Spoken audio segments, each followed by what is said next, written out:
Welcome back. We're on location, as you can see, at the Progressive Auto Sales Arena here, and we're at the restaurant. And the Sarnia Sting are hoping to make some major renovations to this space, hopefully in the future. And joining me now is Jake Bourrie, the Vice President of Business Operations, for the Sarnia Sting, to discuss. And we're here to discuss the $1.7 million project to modernize this arena. So thank you for having us here. Yeah, thanks for having me. I appreciate it. I'm a big fan of the show too. So. Thank you. Appreciate it. Why don't we first start with your reaction when you're at council and you saw that in principle they agreed to your proposal? Yeah, I mean, we're excited. We've been having talks about this for a long time. We think it makes a lot of sense. We think, this is what we do, this is our business, and we can help support the city in this.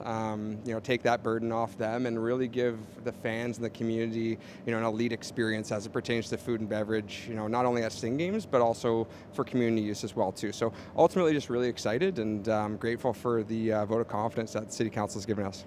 Now, at the council meeting, Mayor Bradley expressed that in the past, there was trouble getting here. People consistently, when it came to, the food and beverage stuff, when you go beyond just the games. Yeah. Have you guys had any discussions about that? Yeah, and he's been around for a long time, since the building was open, so he's seen the struggles that it has had, and I think because it doesn't have street access, it still lives in the heart of a facility. That is a valid concern. I think first and foremost what we need to do is get this restaurant up to a standard that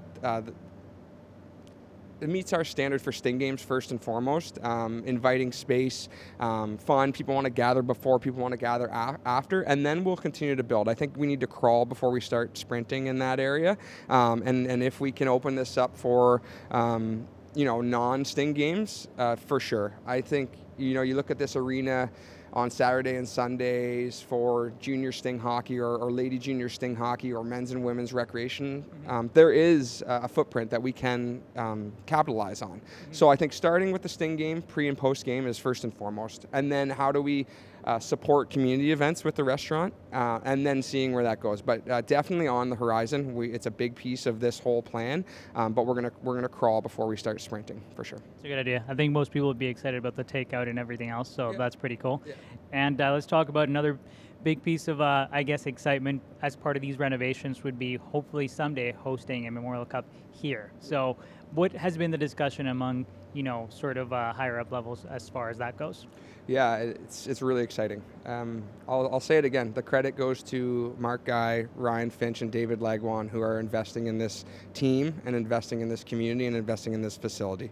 I'm just fortunate enough to be the one that gets to help coordinate it all, but they are the ones who are putting the money up that's going to be able to make this arena, the Sarnia Sting, an elite franchise, an elite facility that can host a national championship like the Memorial Cup. And every conversation that I've had with them so far has been aligned with that. And they will do what it takes for us to do that.